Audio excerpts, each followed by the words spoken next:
Hiningan ng reaksyon si Kapuso Sparkle artist Ashley Ortega, kaugnay sa kumakalat na intriga tungkol sa relasyon ng ex-boyfriend niyang si Lucena City Mayor Mark Alcala kay outstanding Asian star Catherine Bernardo.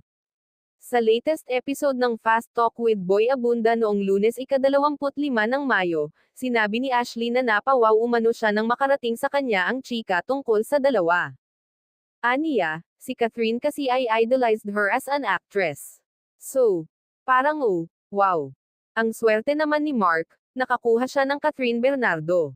But again, I'm happy for both of them. Dagdag pa niya, it's been years na rin, and finally nakahanap siya ng mabuting decent girl.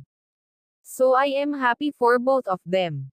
Samantala, inamin naman ni Ashley na tingin niya ay hindi na sila magkaibigan ngayon ni Mark. Ayon kay Ashley, simula noong maghiwalay sila, hindi na sila muling nagkita o nag-usap pa.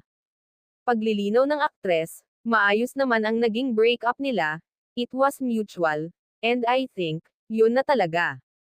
We just never bumped into each other. Ayon pa sa aktres, siguro if dumating yung time na we bump into each other, of course, I'm gonna say hi.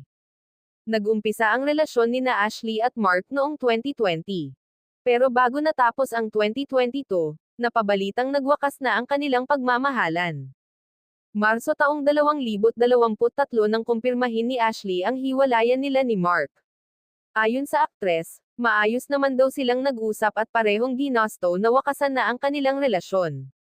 Noong Hulyo taong 2024, inilabas ng PEP ang ulat tungkol sa panliligaw ni Mark kay Catherine. Nasundan ito ng mga sighting sa kanila sa mga mall at sa Bangkok, Thailand. Hindi kinukumpirma o itinatanggi ni Lucena City Mayor Mark Alcala at Catherine Bernardo kung ano nga ba ang tunay na estado ng relasyon nila.